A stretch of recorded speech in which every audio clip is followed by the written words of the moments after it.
எல்லோருக்கும் வணக்கம். நான் உங்கள் சுகமதி.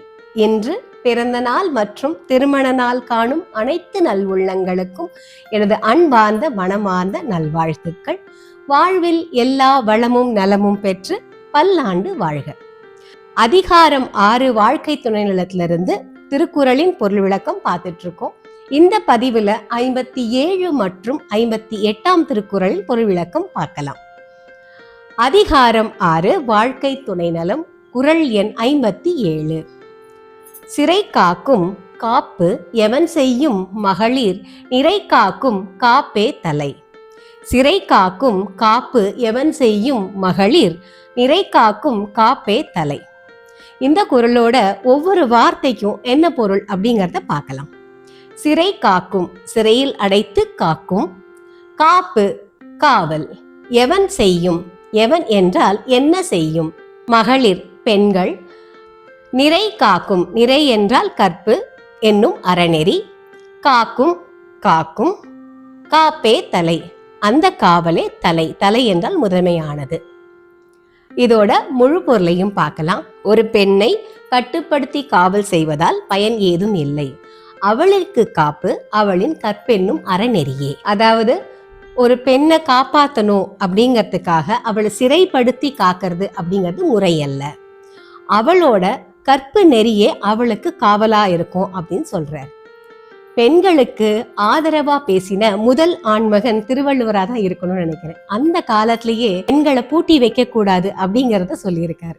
அறநெறியில வாழ்ற பெண் தன்னை காக்கிற ஆற்றல் கொண்டவளாகவும் அவனோட கணவனை காக்கிற ஆற்றல் கொண்டவளாகவும் அறநெறியில் வாழ்வதால் வரும் புகழையும் தக்க வைத்துக் கொள்ளும் ஒரு பண்பை பெற்றவளாகவும் இருக்கும் பெண் பஞ்சபூதத்தை அவளின் கட்டுக்குள் வைத்திருக்கும் ஆற்றல் கொண்ட பெண்ணை பூட்டி வைக்கலாமா அப்படின்னு கேட்கிறாரு.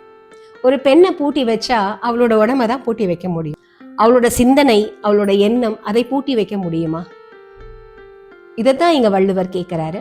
ஒரு பெண்ணை பூட்டி வைக்கிறது அது அவளுக்கு பாதுகாப்பு கிடையாது.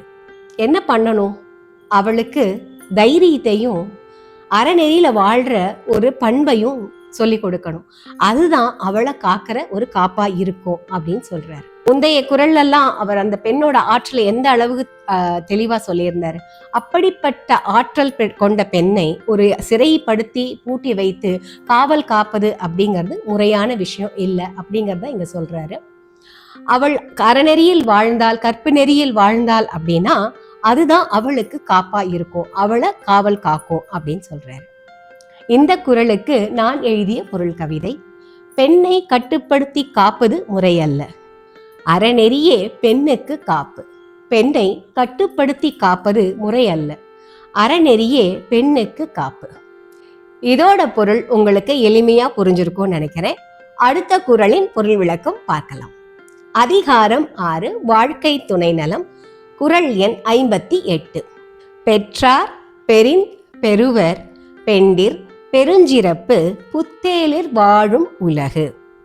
பெற்றார் பெரின் பெருவர் பெண்டிர் பெருஞ்சிறப்பு புத்தேளிர் வாழும் உலகு. இந்த குறளோட ஒவ்வொரு வார்த்தைக்கும் என்ன பொருள் அப்படிங்கிறத பார்க்கலாம். பெற்றார் பெரின். பெற்றார் என்றால் அடைந்தார், பெரின் என்றால் அடைதல். பெற்றார் பெரின். பெருவர் எய்துவர், அதை அடைவார். பெண்டிர் பெண்கள். பெருஞ்சிறப்பு பெரிய சிறப்பு. புத்தேளிர் தேவலோகம். புத்தேளிர் என்றால் தேவலோகம். வாழும் வாழ்கின்ற உலகு, உலகம். இதோட முழு பொருளையும் பார்க்கறதுக்கு முன்னாடி இந்த குறளை பிரிச்சு படிச்சாதான் அவங்களுக்கு எளிமையா புரியும். இதை எப்படி படிக்கணும் அப்படின்னா, பெண்டிர் பெற்றார் பெரின் புத்தேளிர் வாழும் உலகு பெருஞ்சிறப்பு பெறுவர். அதாவது அறநெறியில் வாழும் கணவனை பெற்ற பெண் புத்தேளிர் அப்படின்னா தேவலோகத்துல வாழ்ற பெருமையை கொள்வாள் அப்படின்னு சொல்றாரு. போன அதிகாரத்துல கணவன் வையத்துள் வாழ்வாங்கு வாழ்வான்னு சொன்னார். அதாவது அறநெறியில் வாழ்ற கணவன் விண்ணுலகத்திலையும் பெருமை கொள்வான் அப்படின்னு சொன்னார். இந்த குறள்ல அறநெறியில் வாழும் பெண் இந்த உலகத்துல மட்டும் இல்ல தேவலோகத்திலையும் பெருமை கொள்வாள் அப்படின்னு சொல்லியிருக்காரு. பெண்டிர் பெற்றார் பெரின் அப்படின்னா பெண்கள் நல்ல கணவனை பெற்றாள் அப்படிங்கிறதா இங்க அர்த்தம். இது உட்பொருள் என்ன அப்படின்னா, அறநெறியில் வாழும் கணவனை பெற்ற அறநெறியில் வாழும் பெண்ணிற்கு அப்படிங்கிறது உட்பொருள். அறநெறியில வாழ்ற பெண்ணுக்கு அறநெறியில வாழ்ற கணவன் கிடைச்சாதான் அந்த தேவலோகத்துல போய் வாழ்ற பெருமைய அவள் அடைவாள் அப்படிங்கிறது தான் சொல்லியிருக்காரு.